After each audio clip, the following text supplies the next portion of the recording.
son Octavia.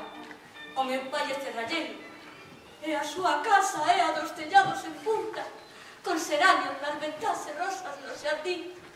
Aos 14 anos dixéronme: gañarás o pan coa suor da tua fronte. Ai. Son Saulo, sétimo fillo dun secretario do concello. Vivíamos nunha casa onde ao lado. Aos 14 anos dixéronme: imita as persoas honradas.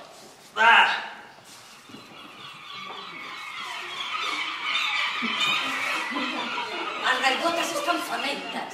Como a ti. A dúas velas. Quieta! Despedironte do traballo. Mala sorte. Entraches en razón, ti es cerralleira, eu sen pensar. Se os dous estivésemos dentro da banca Fran, só teríamos que guardar o intre preciso para gadirar as caixas de caudais e facer o noso agosto un só golpe. Ai, iso si sería unha sorte. Pero non estamos na banca. Podes axudarnos a entrar. É o seu deber. Eu, como pensador, vexo con meridiana claridade. Nós somos pobres e estamos famentos. Os de dentro son ricos e están fartos. Consecuencia, temos dereito a forza niveladora da xustiza divina.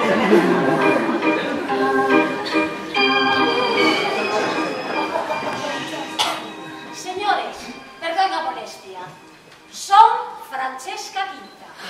Son della, estou preto da ruína final. Non da financeira, grazas a Deus, senón da corporal. Eléctrica, viches como se esgotaba o teu poder e ni unha queixa saía dos teus meitos.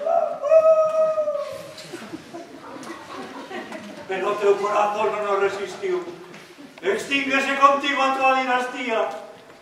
Enterrada, Francesca Quinta, que a tua grandeza se converta en pó. Amigos, despídome dunha muller que só un botín. O que hai que ter nun mundo de homes. Adeus, amor!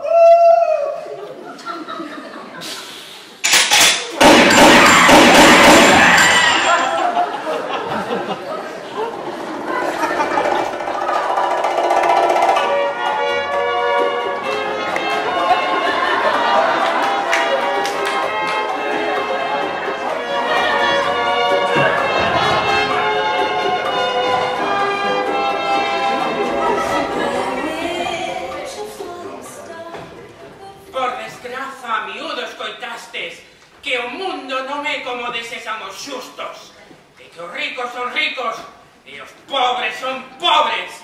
Escoitade agora, pagando unha entrada non moi cara, a historia dunha banca privada.